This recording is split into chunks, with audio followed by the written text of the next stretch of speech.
Ang iyak ng isang sanggol. Iyon ang laging unang tunog na gumigising sa kanyang diwa. Isang iyak na puno ng buhay, puno ng pangangailangan. Isang iyak na parabang tinatawag ang pinakaubod ng kanyang pagkatao. Pero kasunod nito ay ang biglaang katahimikan. Isang katahimikang mas masakit pa sa pinakamatulis na punyal. Napabalikwas ng bangon si Lucia.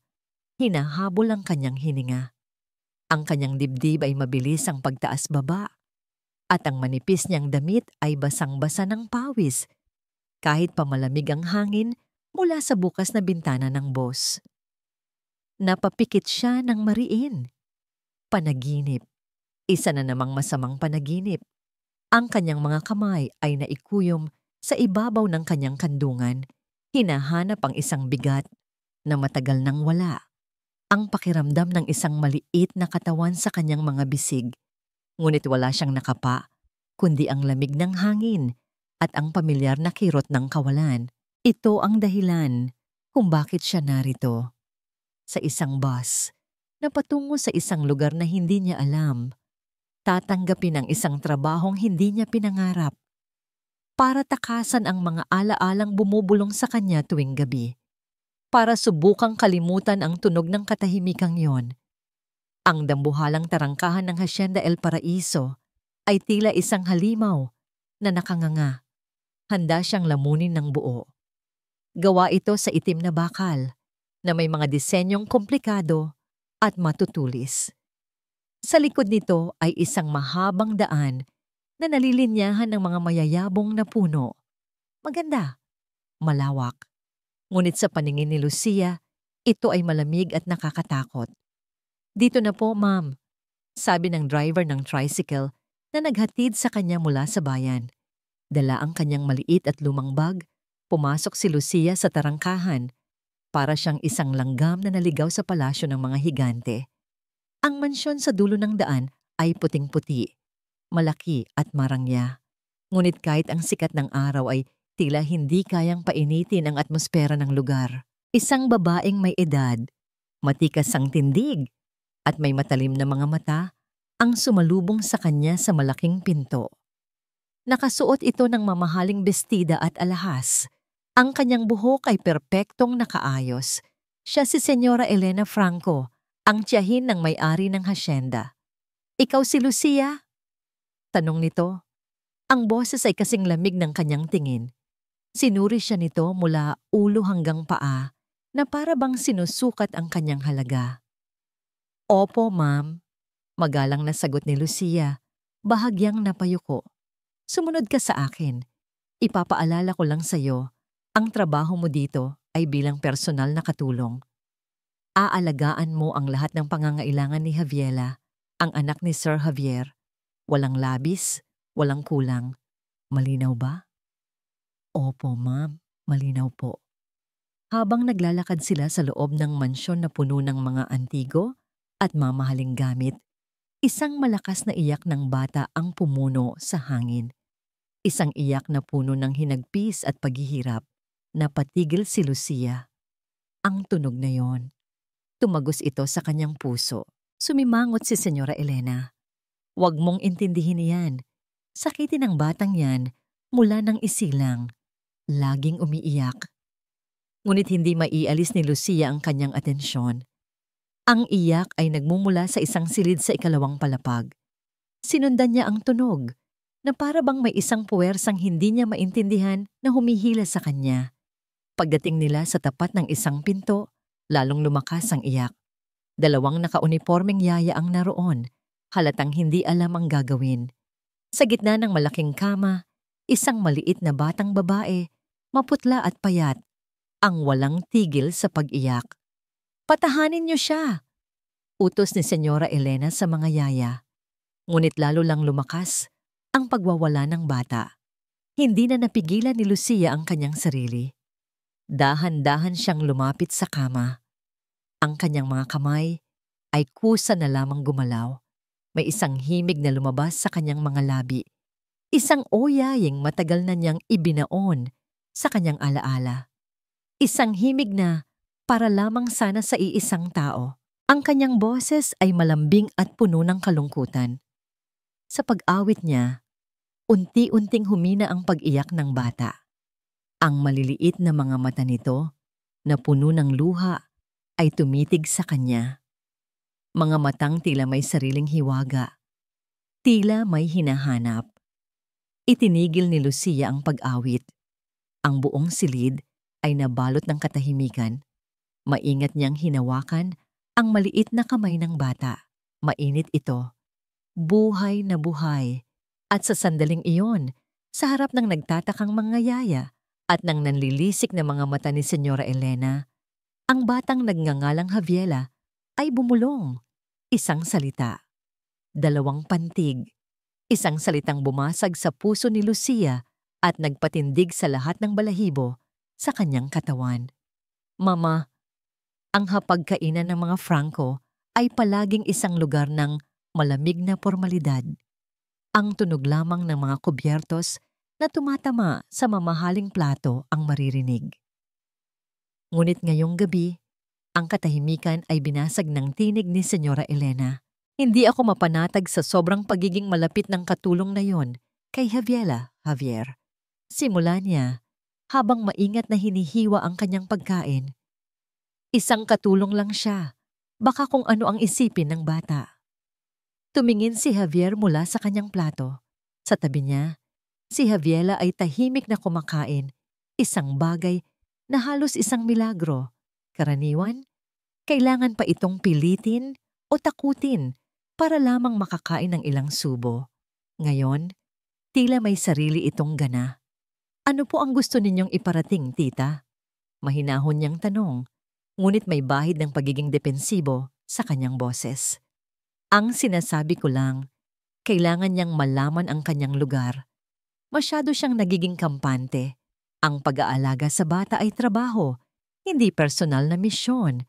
Isang bagay sa loob ni Javier ang nag-init. Sa buong araw, nakita niya kung paanong ang dating matamlay niyang anak ay nagkaroon ng kislap sa mga mata. Nakita niya itong ngumiti, isang totoong ngiti, habang kalaro si Lucia sa hardin. Ginawa niya ang hindi nagawa ng sino man sa bahay na ito, tita. Matatag na sagot ni Javier na ikinagulat maging ng kanyang sarili. Binigyan niya ng kapayapaan ang anak ko. Ang mga mata ni Senyora Elena ay nanlisik. Kapayapaan? O binibigyan niya ang bata ng maling pag-asa? Mag-ingat ka, Javier. Ang mga taong tulad niya ay mapanlin lang. Hindi na sumagot si Javier. Tinapos na lamang niya ang kanyang pagkain at nagpaalam na babalik sa kanyang opisina. Ngunit ang usapan ay nag-iwan ng lamat sa kanyang isipan. Ang tiwalang ibinibigay niya sa kanyang tita sa loob ng maraming taon ay nagsisimula ng magpakita ng mga bitak. Sinubukan niyang magtrabaho, ngunit ang kanyang mga mata ay pabalik-balik sa security monitor. At pagkatapos, narinig niya ito. Isang himig. Isang uyaying inaawit ng mahina. Hindi ito malakas, ngunit tila may sarili itong kapangyarihan. Tumagos iyon sa pader, sa kahoy, at diretsyong tumama sa kanyang dibdib. Para siyang tinamaan ng kidlat, napabitaw siya sa kanyang hawak na ballpen. Ang himig na yon, biglang nagbalik sa kanya ang isang alaala. Isang gabing mainit sa dalampasigan, ang tunog ng hampas ng mga alon, ang alat ng hangin, ang liwanag ng buwan. Isang dalagang may mahabang buhok at mga matang nangungusap ang nakaupo sa kanyang tabi, sinasabayan ng mahinang gitara habang inaawit ang mismong himig na yon. Pangako, ito ang magiging awit natin. Bulong ng dalaga sa kanya noon. Pag nagkaroon tayo ng sarili nating pamilya, ito ang kakantahin ko sa magiging anak natin. Isang pangakong napako. Isang alaala na pilit niyang ibinaon sa limot matapos siyang iwan nito nang walang paalam. Nanginginig ang mga kamay ni Javier na hinawakan ng mouse. Muli niyang tiningnan ang monitor. Sa screen, nakikita niya ang babaeng umaawit. Hindi malinaw ang kanyang mukha sa dilim, pero sapat na para makita ni Javier ang ilang araw na ang lumipas at isang bagong uri ng ritmo ang nabuo sa buhay ni Lucia. Ang mga umaga niya ay nagsisimula sa malumanay na paggising kay Javiela at ang mga gabi niya ay nagtatapos sa uyayang nagpapatulog dito. Sa pagitan ng mga oras na yon, may mga laro, may mga tawa.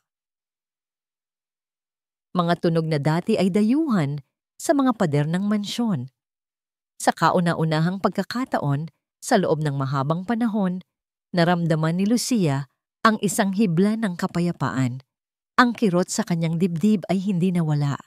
Ngunit natabunan ito ng init na dulot ng maliit na batang unti-unti nang nagiging mundo niya.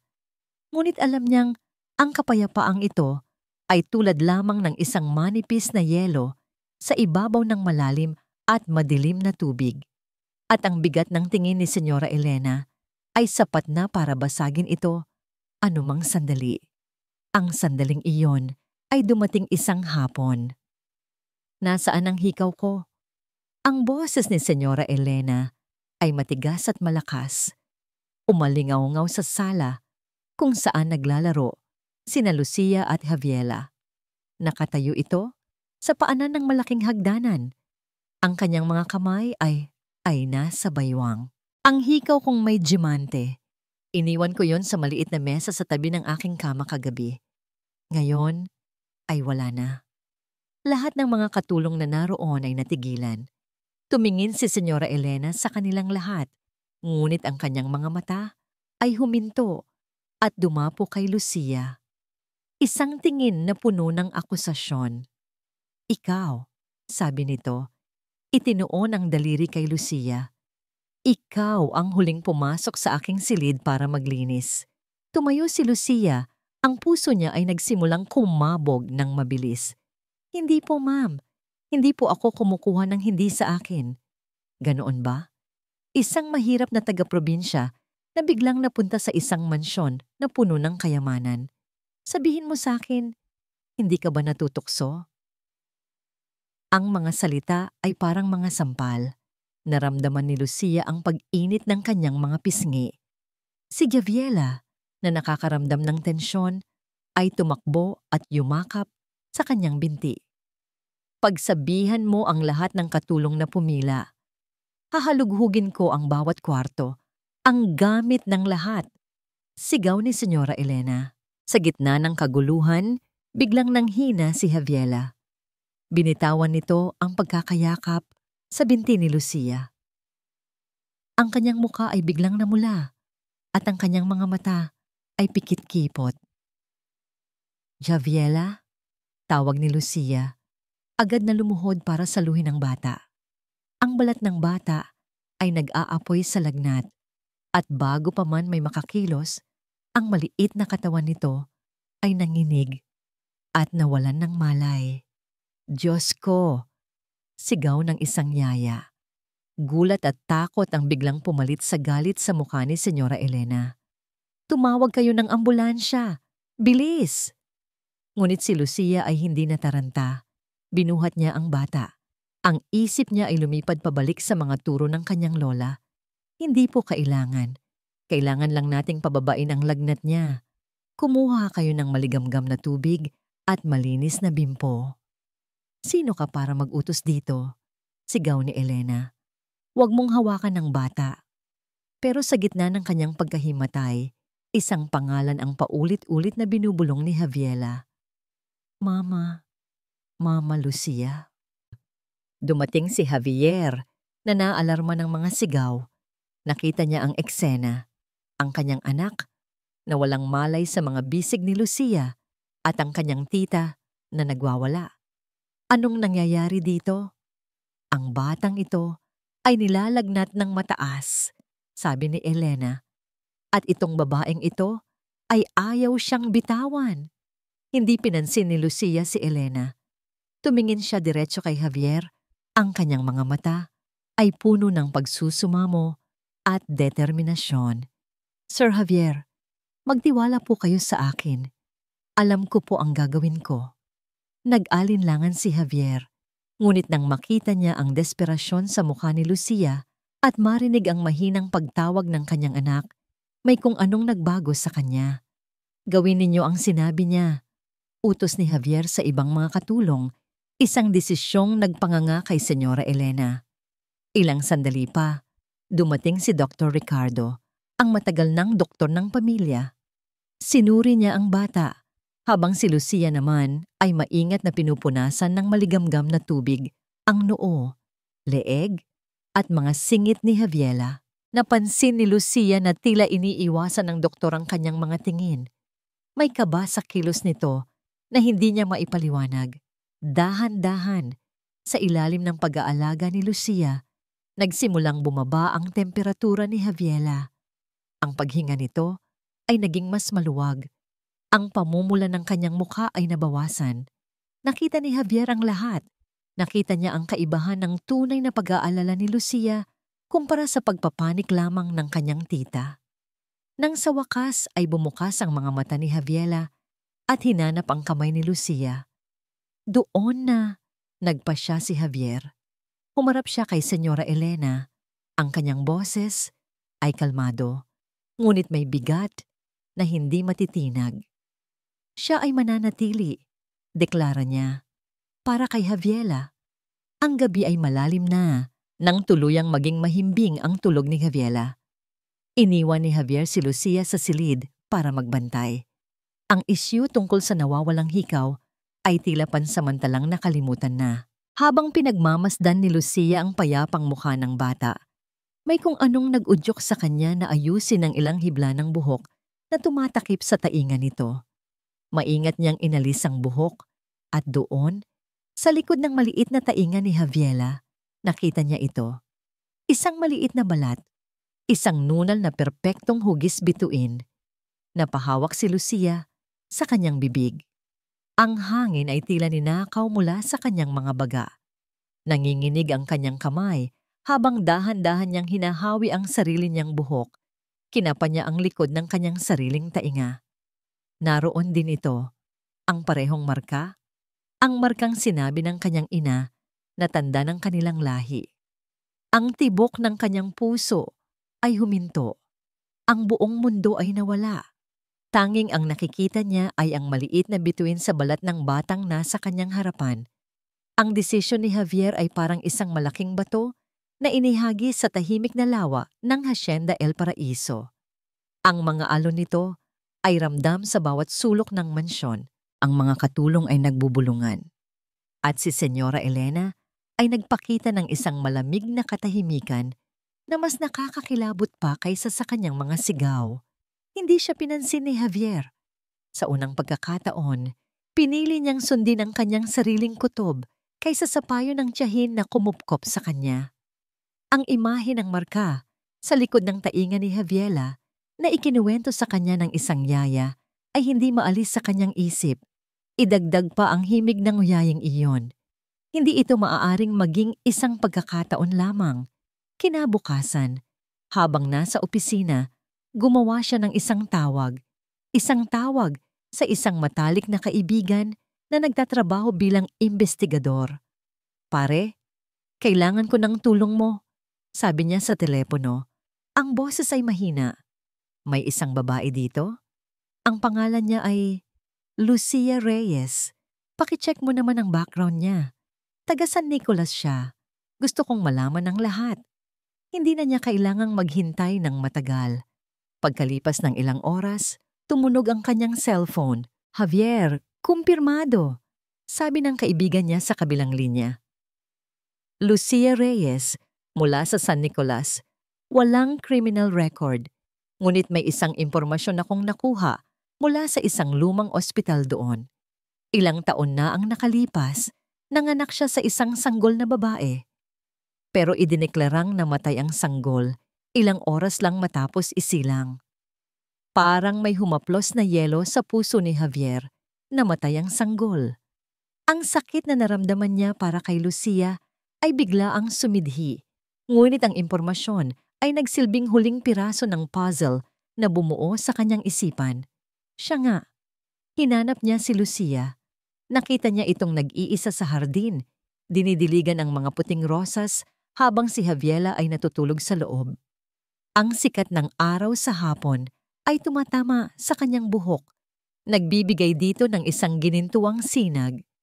Sa isang saglit, hindi ang katulong ang nakita ni Javier, kundi ang dalagang minahal niya maraming taon na ang nakalipas. Dahan-dahan siyang lumapit. Lucia. Nagulat si Lucia at napalingon. Agad itong napayuko. Sir Javier, maganda ang mga rosas, sabi ni Javier, isang pilit na pag-iiba ng usapan. Opo, sir. Paborito po yata ni Ma'am Elena. Hindi na napigilan ni Javier ang sarili. San Nicolas. Doon ka galing, hindi ba? Ang pagbabago sa ekspresyon ni Lucia ay banayad lamang, ngunit nakita ito ni Javier. Ang bahagyang paninigas ng kanyang mga balikat. Ang pag-iwas ng kanyang mga mata. Opo, sir. At sa mga sandaling iyon, habang nakatingin siya sa mukha ni Lucia, bumalik ang lahat. Flashback. Gabi sa dalampasigan. Isang apoy na maliit. Dalawang kabataang magkahawak ang kamay. Siya isang binatang heredero na tumakas sa kanyang marangyang buhay. Siya isang simpleng dalaga na may pinakamagandang tinig sa mundo. Inawit nito ang oyayng narinig niya kagabi. Tandaan mo ang awit na yan, Javier, sabi nito. Balang araw, iyan ang maririnig ng buong pamilya natin. Bakit ka umalis ng walang paalam, Lucia? Ang tanong ni Javier ay hindi na parang tanong ng isang amo. Ito ay tanong ng isang lalaking nasaktan, isang lalaking naghahanap, ngunit nabigo. Naramdaman ni Lucia ang bigat ng tanong. Napakagat siya sa kanyang labi. Pinipigilan ang mga luhang nagbabadyang tumulo. Itinaas niya ang kanyang paningin at sa pagkakataong ito, sinalubong niya ang mga mata ni Javier. Dahil alam ko po kung saan ako lulugar, sir, sagot niya. Ang bawat salita ay puno ng sakit ng nakaraan at ng respeto ng kasalukuyan. Isang sagot na parang pader na muling itinayo sa pagitan nilang dalawa. Natahimik si Javier. Marami pa siyang gustong itanong. Gusto niyang itanong kung minahal ba talaga siya nito. Gusto niyang itanong ang tungkol sa sanggol. Ngunit alam niyang hindi iyon ang tamang panahon. Hindi nila alam. Mula sa balkonahe ng ikalawang palapag, may isang pares ng matang matatalim na nakamasid sa kanila. Nakita ni Senyora Elena ang lahat. Ang paraan ng pagtingin ni Javier, ang sakit sa mga mata ni Lucio. Ang kanyang mga kamay ay naikuyom ng mahigpit. Ang mga kuko niya ay bumaon sa kanyang palad. Bumalik siya sa loob ng kanyang silid, kinuha ang kanyang cellphone at nagdial ng isang numero. Kailangan na nating kumilos, malamig niyang sabi sa kausap sa kabilang linya. Bago pa mahukay ang lahat ng matagal na nating ibinaon. Gabi na. Naghahanda si Lucia para matulog sa maliit na kwarto sa tabi ng silid ni Javiela nang may kumatok ng marahan sa kanyang pinto. Pagbukas niya, si Senyora Elena ang naroon. Ang mukha nito ay may isang ngiti, isang ngiting hindi umabot sa kanyang mga mata. Hija, pasensya ka na kaninang umaga ha? Malambing na sabi nito, isang boses na ibang-iba sa karaniwan. Masyado lang akong nag-alala sa hikaw na yon. Regalo pa sa akin yon ng yumaong kapatid ko. Okay lang po, ma'am, sagot ni Lucia. Nagtataka sa biglaang pagbabago ng ugali nito. Hinawakan ni Senyora Elena ang kanyang kamay. Ang kamay nito ay malamig. Nakikita ko kung gaano kakahalaga kay Javiela at kay Javier. Huminto ito at ang kanyang mga mata ay tila tumagos sa kaluluwa ni Lucia. Alam ko kung ano ang gusto mo, Lucia. Bulong nito. Ang boses ay naging parang sitsit ng isang ahas. Pero tandaan mo, may mga nakaraan na mas mabuting manatiling nakabaon. Kasama ng mga taong sumusubok na hukayin ng mga ito. Ang banta ni Senyora Elena ay nanatiling nakabitin sa hangin. Isang malamig na ulap na sumunod kay Lucia saan man siya magpunta. Dahil dito, mas lalo siyang naging maingat. Ang kanyang mga ngiti para kay Javiela ay naging mas matipid. At ang kanyang mga pag-uusap kay Javier ay naging purong trabaho na lamang. Isang umaga, binigyan siya ni Senyora Elena ng isang bagong gawain. Linisin mo ang lumang bodega sa likod ng hardin. Utos nito habang nagkakape. Puno na iyon ng mga agiw at mga gamit ng mga patay. Nararapat lamang na isang katulong ang gumawa niyan. Walang pagrereklamo. Sumunod si Lucia. Ang bodega ay madilim at amoy luma. Ang sahig ay puno ng alikabok at ang mga dingding ay nababalutan ng sapot ng gagamba. Puno ito ng mga lumang kasangkapan na natatakpan ng puting tela, na para bang mga kalansay na naghihintay. Nagsimula siyang maglinis. Isang trabahong nakakapagod at marumi, ngunit para kay Lucia, ito ay isang paraan para mapag-isa at makapag-isip. Sa isang sulok ng bodega, may isang malaking baul na gawa sa kahoy. Luma na ito at kinakalawang na ang mga bisagra.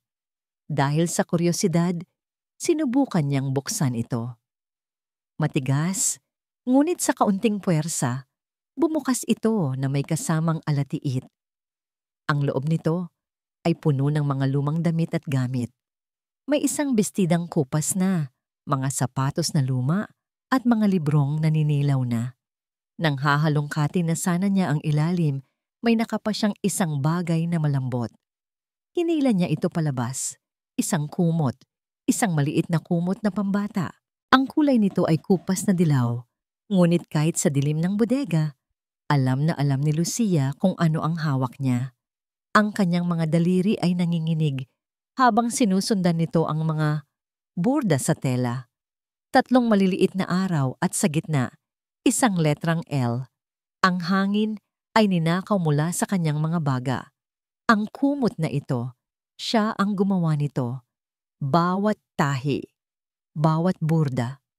Ginamit niya ang lahat ng kanyang naipon para mabili ang pinakamalambot na tela. 3 linggo niya itong ginawa habang hinihimas ang kanyang sinapupunan at kinakausap ang kanyang magiging anak. Nang sabihin sa kanya ng mga doktor na namatay ang kanyang anak, nagmakaawa siyang isama ang kumot sa paglilibing. Isang alaala, isang huling yakap, ipinangako nila sa kanya na gagawin nila iyon. Pero heto ito ngayon, nasa kanyang mga kamay. Isang tanong ang umalingaw-ngaw sa kanyang isipan, mas malakas pa sa sigaw. Bakit, Renee, bakit? Bakit narito ang kumot na dapat ay kasama ng kanyang anak sa hukay? Hindi ito posible. Isang nakakabaliw na pag-asa ang biglang sumibol sa kanyang puso. Isang pag-asang matagal na niyang pinatay. Dala ang kumot, tumakbo si Lucia palabas ng bodega. Hindi niya ininda ang dumi sa kanyang damit o ang alikabok sa kanyang muka. Isa lang ang nasa isip niya.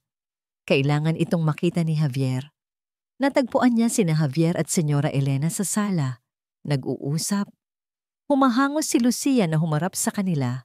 "Sir Javier!" Sabi niya. Ang boses ay nanginginig. Inilatag niya ang kumot sa ibabaw ng mesang salamin. "Ito po." Tumingin si Javier sa kumot, pagkatapos ay kay Lucia. "Anong ibig sabihin nito, Lucia?" Sa anak ko po ito," sabi ni Lucia. Ang mga luha ay nagsisimula nang mamuo sa kanyang mga mata. "Ako po ang nagburda nito, 3 araw, at ang letrang L para po sa akin." Nakita ni Lucia ang isang kislap ng pagkalito at pagdududa sa mga mata ni Javier. Tumingin ito kay Senyora Elena na ngayon ay nakatayo na. Ang mukha ay isang perpektong maskara ng pagkagulat.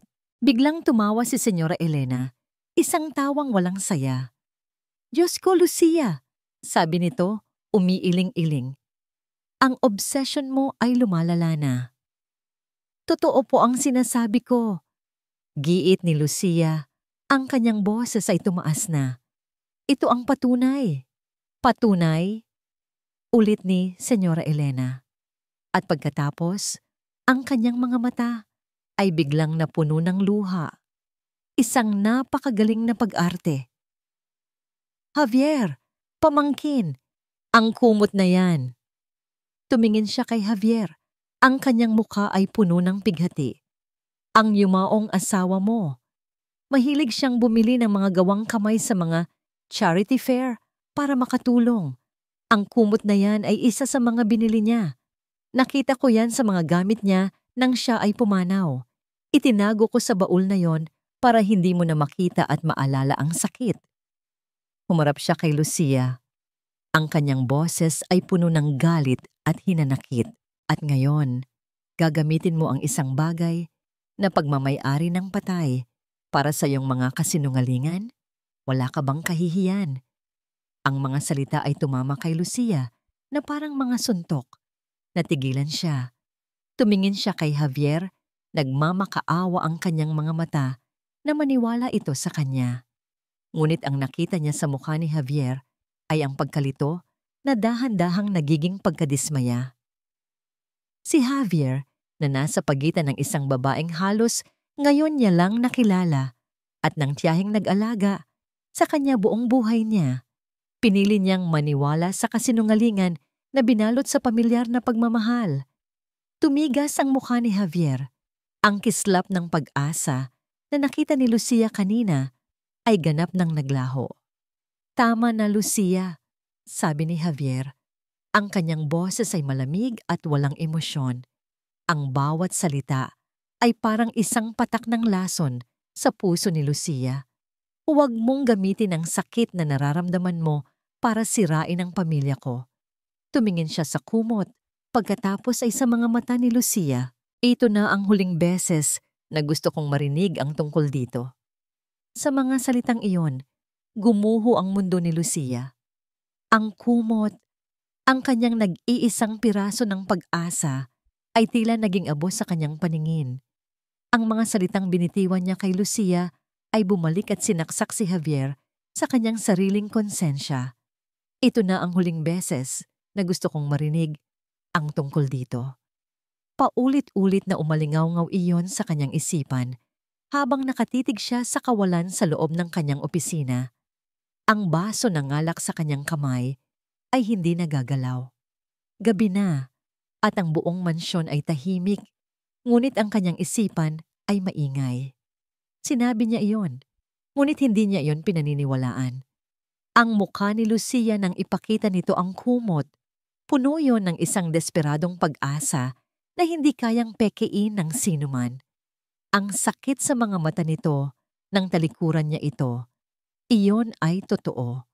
Mas totoo pa kaysa sa mga pekeng luha ng kanyang tita Elena. Bakit niya pinili ang kasinungalingan? Dahil mas madali. Dahil iyon ang nakasanayan. Ngunit ang kadalian ay hindi na nagbibigay sa kanya ng kapayapaan. Hindi na niya kayang baliwalain ang mga piraso ng puzzle. Ang oyaying, alam lamang nilang dalawa. Ang balat sa likod ng tainga. At ngayon, ang kumot na may burdang 3 araw at isang letrang L. Masyado ng marami. Masyado ng imposible para maging isang pagkakataon lamang. Binuksan niya ang isang drawer sa kanyang mesa at inilabas ang lumang litrato.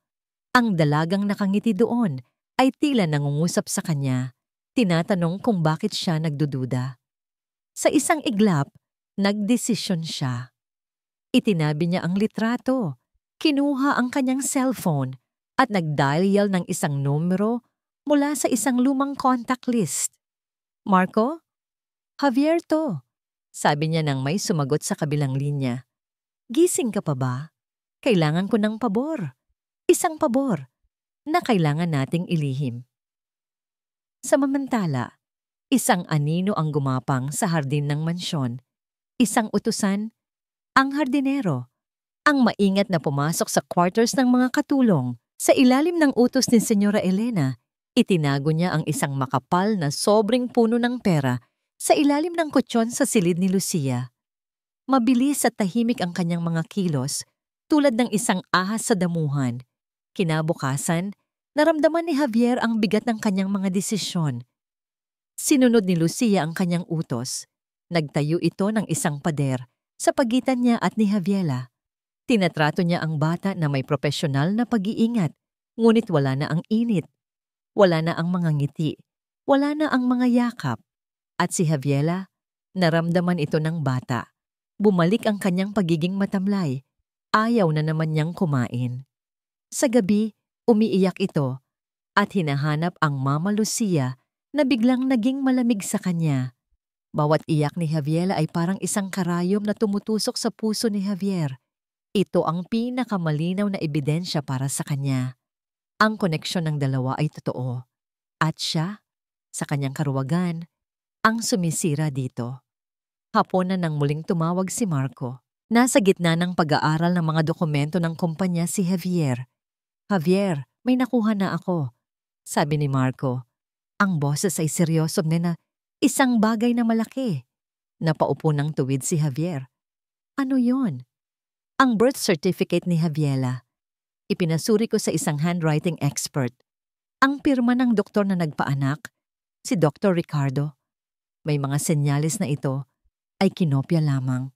Malaki ang posibilidad na ito ay isang pekeng pirma. Parang isang blok ng yelo ang bumagsak sa sikmura ni Javier. Pekeng pirma. Si Dr. Ricardo, ang doktor ng kanilang pamilya sa loob ng 20 taon. Ang pagdududa niya ay biglang naging isang malamig at matigas na katotohanan. May mali.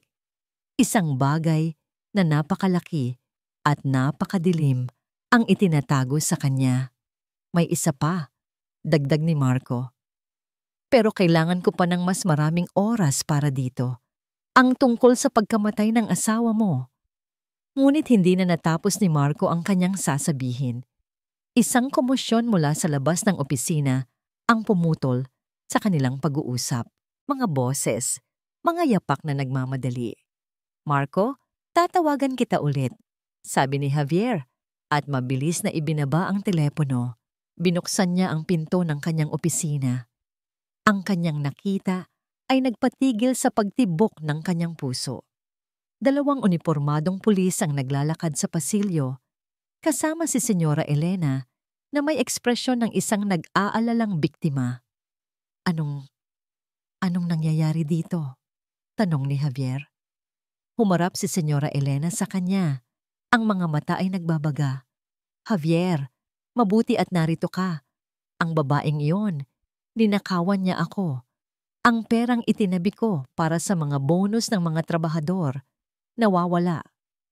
Tumingin si Javier sa mga pulis, pagkatapos ay kay Elena, at bigla niyang naintindihan ng lahat.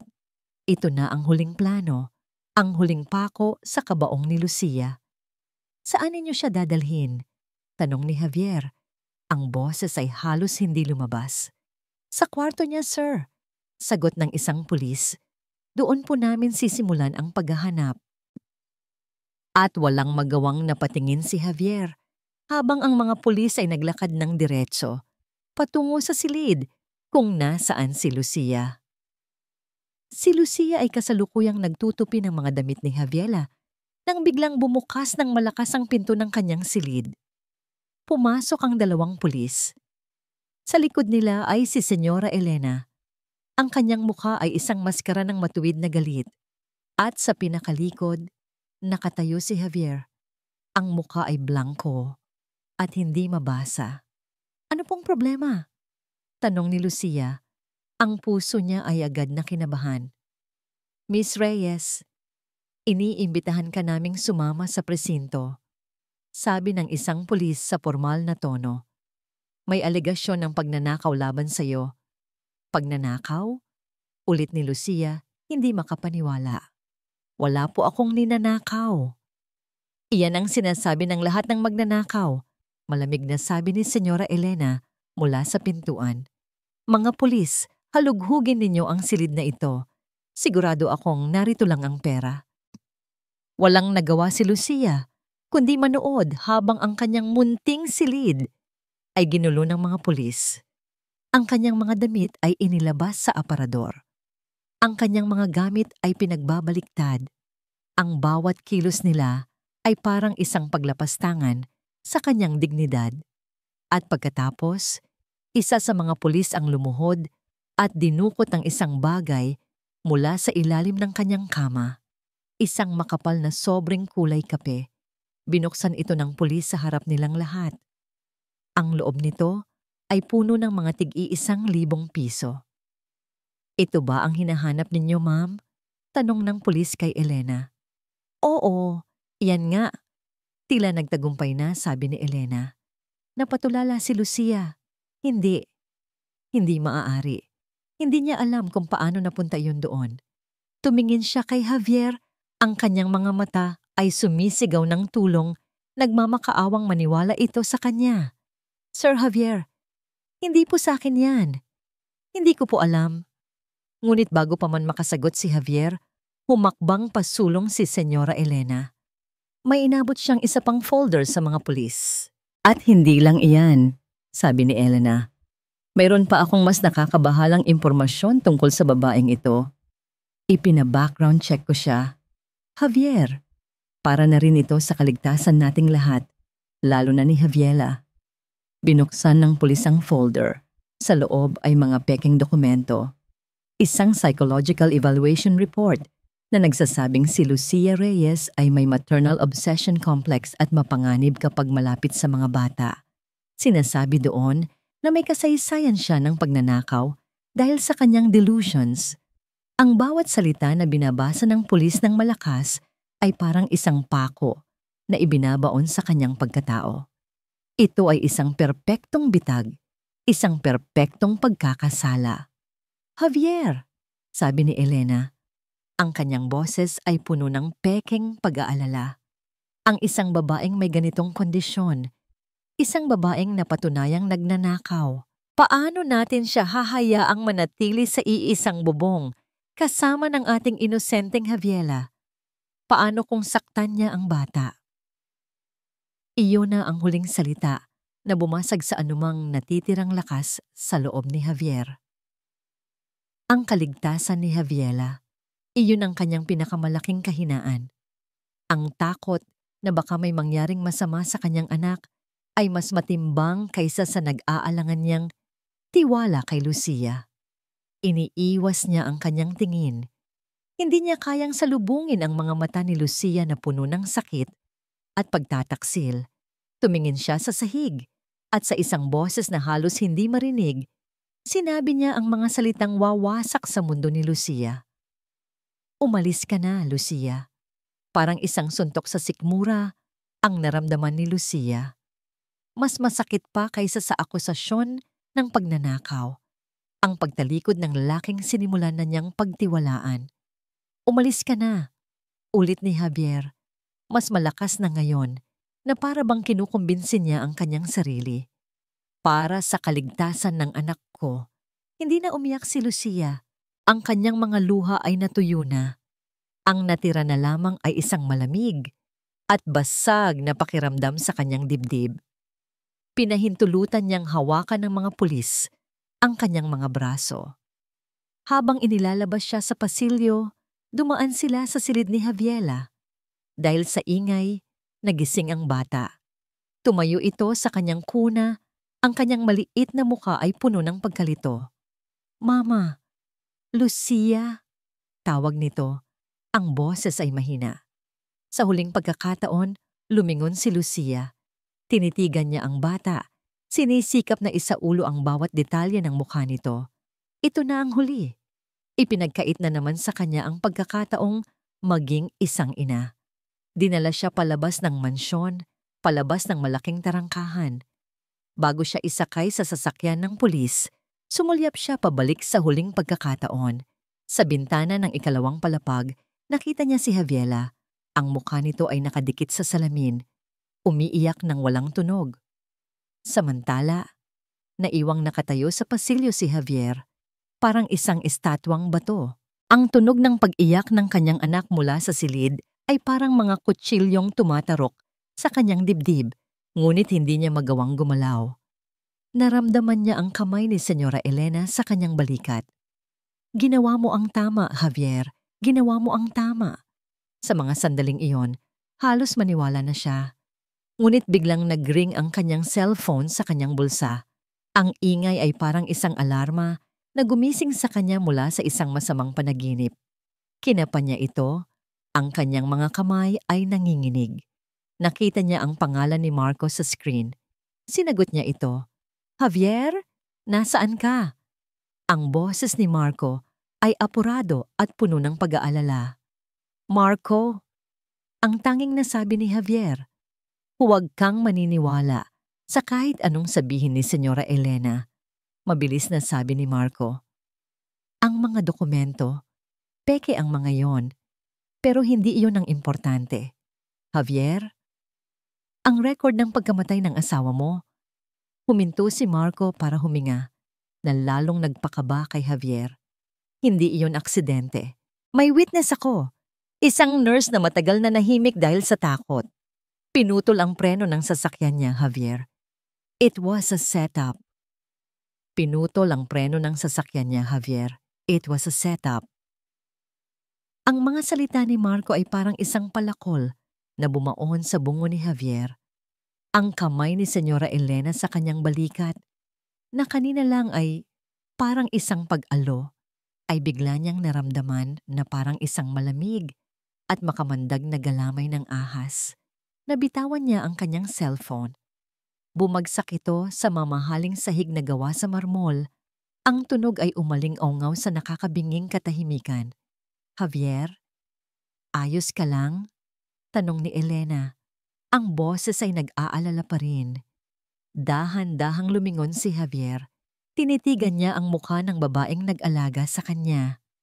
Ang mukha ng babaeng tinuring niyang pangalawang ina. Ngunit ang nakikita niya ngayon ay isang halimaw, isang mamamatay tao. Hindi siya sumagot. Walang salitang lumabas sa kanyang bibig. Sa isang kilos na puno ng biglaang lakas, tinabig niya ang kamay nito palayo. Pagkatapos ay tumalikod siya at tumakbo. Nagkulong siya sa kanyang opisina. Ang kanyang paghinga ay malalim at mabilis. Nanginginig ang kanyang mga kamay habang binubuksan niya ang kanyang laptop. Pumasok sa kanyang email. Naroon na nga, ang email mula kay Marco. Subject, Urgent. Franco case. Binuksan niya ito at doon gumuho ang kanyang mundo. Nakalakip ang lahat ng ebidensya. Scanned copies ng mga bank transfer mula sa isang secret account ni Elena patungo sa isang kilalang hired mechanic. Ang sinumpaang salaysay ng nurse na nakakita sa mekaniko na may ginagawa sa sasakyan ng kanyang asawa 1 oras bago ito umalis ng ospital. Ang testimonya ng nurse tungkol sa pag-uusap ni na Elena at Dr. Ricardo tungkol sa isang problema na kailangang ayusin. Ang bawat dokumento ay isang pako. Ang bawat salita ay isang dagok. Pinatay niya ang asawa ko. At ako ang nagbigay sa kanya ng kapangyarihan para gawin iyon. Ako ang nagtiwala. Isang malakas na sigaw ang kumawala sa kanyang lalamunan. Isang sigaw ng sakit at galit at pagsisisi na matagal niyang kinimkim. Hinampas niya ang kanyang kamao sa makapal na kahoy ng kanyang mesa. Hayop ako, bulong niya sa sarili. Isa akong duwag. Sa gitna ng kanyang pagdurusa, isang malakas at desperadong katok ang narinig niya sa pinto. Sir Javier! Sir Javier! Buksan ninyo ang pinto! Sigaw ng isang katulong. Si Ma'am Javiela po. Bigla na lang siyang bumagsak. Isang bagong alon ng yelo ang bumalot sa puso ni Javier. Mabilis niyang binuksan ang pinto. Tumakbo siya papunta sa silid ng kanyang anak. Nakahiga si Javiela sa kama. Mas maputla pa kaysa dati. Ang kanyang paghinga ay mababaw at hirap. Si Dr. Ricardo ay nasa tabi nito, sinusuri ito. Anong nangyari sa kanya?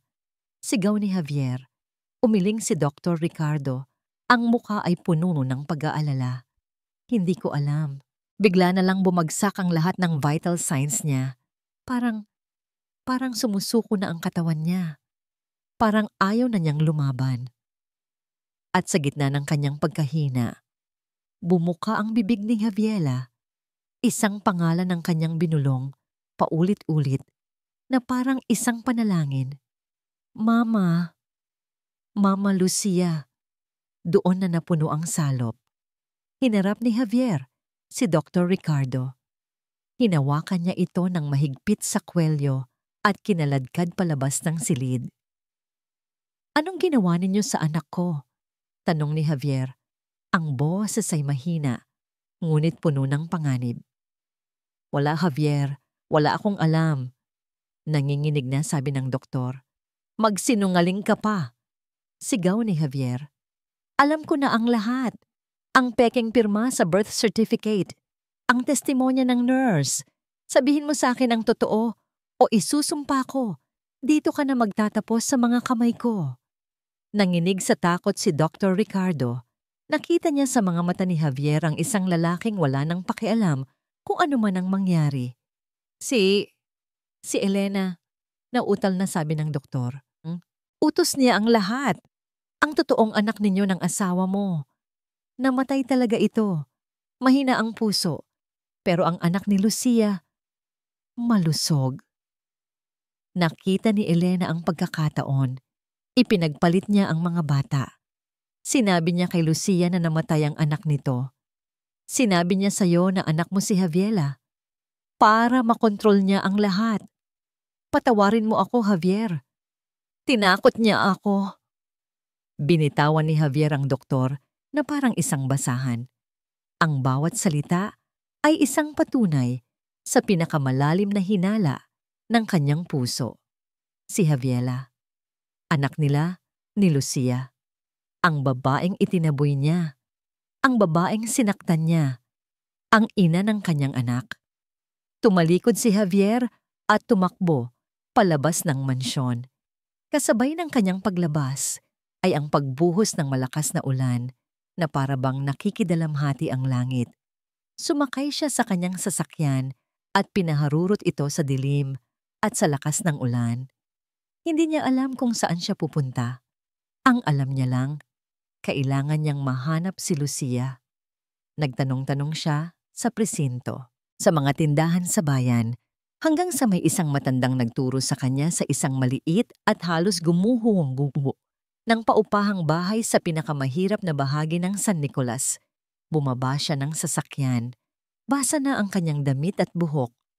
Ang putik ay kumapit sa kanyang mamahaling sapatos. Sa isang maliit na silid na may aandap-andap na ilaw, nakita niya si Lucia. Nakaupo ito sa gilid ng isang lumang kama, nakatingin sa kawalan. Ang mukha ay basang-basa ng luha. Dahan-dahang lumapit si Javier. Lumuhod siya sa maruming sahig sa harap ni Lucia. Ang isang makapangyarihang Don Javier Franco ngayon ay nakaluhod sa gitna ng putik at ulan. Nanginginig ang kanyang boses nang magsalita siya. Lucia, patawarin mo ako. Tumingin si Lucia sa kanya. Ang mga mata ay walang buhay. Hinawakan ni Javier ang kanyang mga kamay. Malamig ang mga ito. Patawarin mo ako sa lahat. Isa akong duwag, isang gago. Itinaas niya ang kanyang paningin at sa kanyang mga mata, nakita ni Lucia ang isang sakit na kasing lalim ng sakit na nararamdaman niya. Ang anak natin, sabi ni Javier. Ang kanyang boses ay nabasag. Si Javiela, nanganganib ang buhay niya. At ikaw lang ang kailangan niya. Ang biyahe pabalik sa Hacienda El Paraiso ay isang karera laban sa oras at sa rumaragasang ulan. Walang nagsasalita sa loob ng sasakyan. Si Lucia ay nakatingin lamang sa labas ng bintana. Pinoproseso ang lahat ng sinabi ni Javier. Anak ko. Buhay ang anak ko. Si Javiela ay anak ko. Ang mga salitang yon ay paulit-ulit na tumatakbo sa kanyang isipan. Isang halo ng hindi maipaliwanag na saya at ng matinding sakit para sa mga taong nawala sa kanya. Pagdating nila sa mansyon, hindi na nila pinansin ang mga nagtatakang tingin ng mga katulong. Nagmamadali silang umakyat sa hagdanan. Sa labas ng silid ni Javiela, nakatayo si Senyora Elena. Hinarang ang kanilang daan. Ang kanyang mukha ay kalmado. Ngunit ang kanyang mga mata ay nag-aapoy sa galit. Anong ginagawa ng babaeng ito dito, Javier? Tanong niya. Ang boses ay matigas. Pagkatapos niyang magnakaw, ibabalik mo siya? Tumabi ka dyan, tita. Maring sabi ni Javier. Ang boses ay walang bahid ng dating paggalang. Itinulak niya ito ng bahagya para makadaan sila. Wala kang karapatan, sigaw ni Elena. Ngunit huli na ang lahat. Nakapasok na si Lucia sa silid. Ang kanyang paningin ay agad na napunta sa maliit na anyo na nakahiga sa kama. Si Javiela ay mas maputla pa. Ang kanyang paghinga ay halos isang bulong na lamang. Ang monitor sa tabi nito ay nagpapakita ng mahina at mabagal na pintig ng puso. Walang pag-aalinlangan, lumapit si Lucia sa kama. Hinawakan niya ang maliit na kamay ng kanyang anak. Mainit pa rin ito. Anak, bulong ni Lucia, ang kanyang boses ay basag. Nandito na si Mama. Nandito na ako.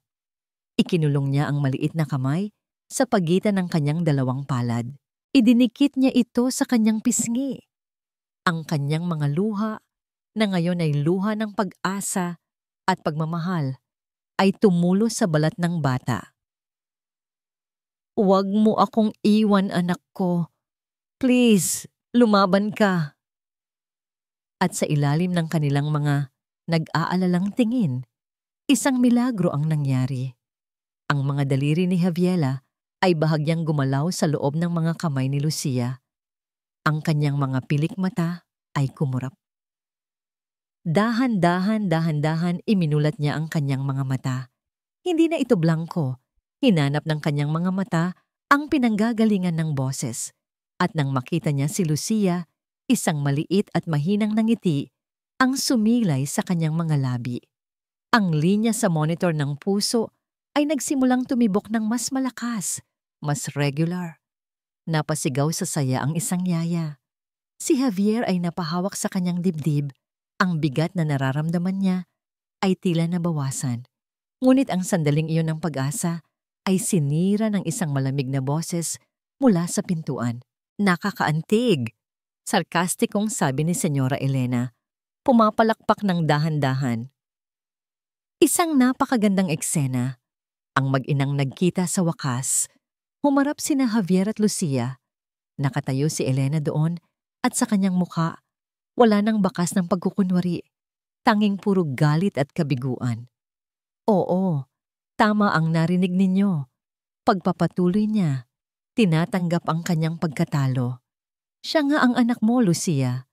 Isang malusog na bastarda, hindi tulad ng mahinang anak ni Javier na namatay bago pa man masilayan ang mundo. Kailangan ko ng isang heredero na makokontrol ko, isang puppet. At ikaw, Javier, napakadali mong nauto. Bakit, tita? Tanong ni Javier. Ang boses ay puno ng sakit. Minahal ka namin. Ibinigay namin sa iyo ang lahat. Pagmamahal, tumawa si Elena. Ang pagmamahal ay hindi nakakabili ng kapangyarihan. Palagi ninyo akong tinuring na isang tagapag-alaga lamang, isang anino sa Hacienda El Paraiso. Akin dapat ito. Akin. Sa mga sandaling iyon, ang tunog ng mga sirena ng pulis ay nagsimulang marinig mula sa labas. Palakas ng palakas. Biglang nagbago ang ekspresyon sa mukha ni Elena. Mula sa galit, ito ay naging purong desperasyon. Hindi ninyo ako makukuha. Sigaw niya. Sa isang mabilis at hindi inaasahang kilos, dinampot niya ang isang matulis na letter opener mula sa isang maliit na mesa sa tabi ng pinto. Sa kabaliwan, sumugod siya. Hindi papunta kay Javier o kay Lucia, kundi papunta sa kama kung nasaan si Javiela. Kung hindi siya magiging akin, hindi siya magiging para sa kahit sino. Javiela! Sabay na sigaw ni na Javier at Lucia. Ngunit mas mabilis si Javier. Sumugod siya at humarang sa pagitan ni Elena at ng kama. Ginamit niya ang kanyang katawan bilang isang panangga para protektahan ang kanyang mag-ina. Niyakap niya si Elena. Pinigilan ang kamay nitong may hawak na patalim. Nagpumiglas si Elena. Sumisigaw ng mga sumpa. Ngunit mas malakas si Javier. Mahigpit niyang hinawakan ang pulsuhan nito hanggang sa nabitawan nito ang letter opener. Kasabay noon, bumukas ang pinto at pumasok ang mga pulis. Elena Franco, arestado ka para sa mga kasong murder, kidnapping, at attempted murder. Deklara ng hepe ng pulisya. Habang kinakabitan ng posas ang kanyang mga kamay, tumingin si Elena kay Javier. Sa huling pagkakataon, ang kanyang mga mata ay puno ng walang hanggang pagkasuklam. Pagkatapos ay dinala na siya palabas. Si Dr. Ricardo na naghihintay sa baba ay inaresto rin. Nang tumahimik na ang lahat, naiwan ang tatlo sa silid. Ang hangin ay puno pa rin ng tensyon, ngunit mayroon ng espasyo para sa pag-asa. Dahan-dahang lumapit si Javier sa kama. Tiningnan niya si Lucia, na yakap-yakap ang kanilang anak. Si Javiela, na ngayon ay gising na gising, ay tumingin sa kanyang ina. Pagkatapos ay sa kanyang ama. Ang kanyang maliit na kamay ay iniabot niya para hawakan ang pisngi ni Lucia. Pagkatapos ay ang kamay ni Javier. Sa isang boses na malinaw at puno ng pagmamahal, nagsalita siya. Isang buong pangungusap na naghilom sa lahat ng sugat sa kanilang mga puso. Papa, Mama, home. 6 na buwan ang lumipas. Ang hanging humahampas sa mga puno ng Hacienda El Paraiso ay tila nagbago na ng himig. Wala na ang dating lamig at bigat. Ngayon, ang dala nito ay ang tunog ng masasayang tawa ng isang bata at ang himig ng pamilyar na oyayi. Ang kulay-abong mansyon ay unti-unting nagkaroon ng kulay. Sa mga florera, may mga sariwang bulaklak na pinitas mula sa hardin.